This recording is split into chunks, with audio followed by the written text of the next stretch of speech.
ఆయన్ని చూసే పేదలు ఎవరో ధనికులు ఎవరో నాకు ఆయన ఏ కేటగిరీ వస్తాడో ఆయన క్యాల్కులేట్ చేసుకోవాలి. మరి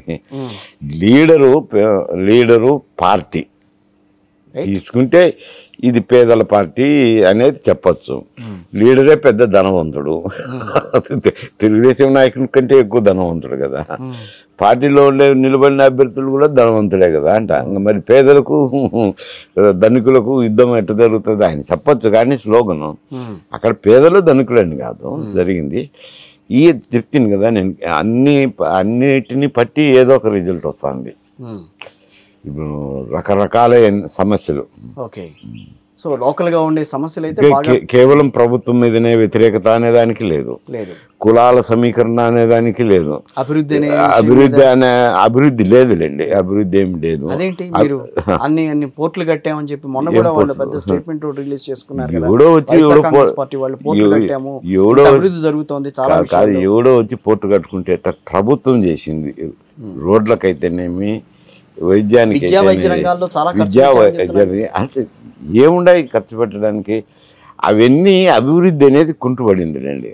మోడిఫైడ్ గార్గిల్ ఫార్ములా ప్రకారము అందులో బేసిక్గా పాపులేషను, వెనుకబాటుతనము, రాష్ట్రాల వెనుకబాటుతనము అనేది చిన్న పాయింట్ అనుకోండి. పాపులేషన్ ఎక్కువ పాయింట్, మేజర్ పాయింట్.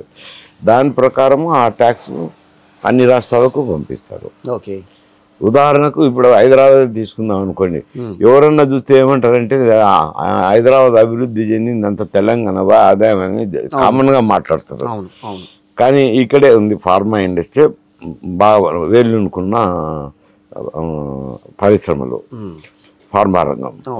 ఫార్మా రంగంలో ఏమి ఇన్కమ్ ట్యాక్స్ అయితే వాళ్ళు పార్ట్నర్స్ కడతారు, ఎంప్లాయీస్ కడతారు. తర్వాత ఎక్స్పోర్ట్ ఇంపోర్ట్ ఉంటే కస్టమ్స్ డ్యూటీ వస్తుంది. ఇంకా పోతే ఇంకా GST, central GST, state GST. ఇప్పుడు ఈ హైదరాబాద్లో తయారైన మందులన్నీ హైదరాబాద్లోనే ఇస్తారా? తెలంగాణలోనే ఉంటుందా? బాంబేలో అమ్మితే బాంబేకు బాయ్ జిఎస్టీ, విజయవాడలో అమ్మితే ఆంధ్రాకు బాయ్ జిఎస్టీ, కేరళలో అమ్మితే వాళ్ళకు జిఎస్టీ పోతాయి. కాబట్టి అందువల్ల ఇది సామాన్యంగా ట్యాక్సులు అనేవి సెంట్రల్ పోయి ఇక్కడ వచ్చి ఆదాయం వస్తుంది అన్నమాట. ఇక్కడ వచ్చేది స్టేట్ జిఎస్టీ మాత్రం వస్తుంది. అంటే ఇతర వస్తువులు ఉంటాయి కదా. ఇది నేను ఒక ఉదాహరణ చెప్పినాను. కాకపోతే ఏమిటానంటే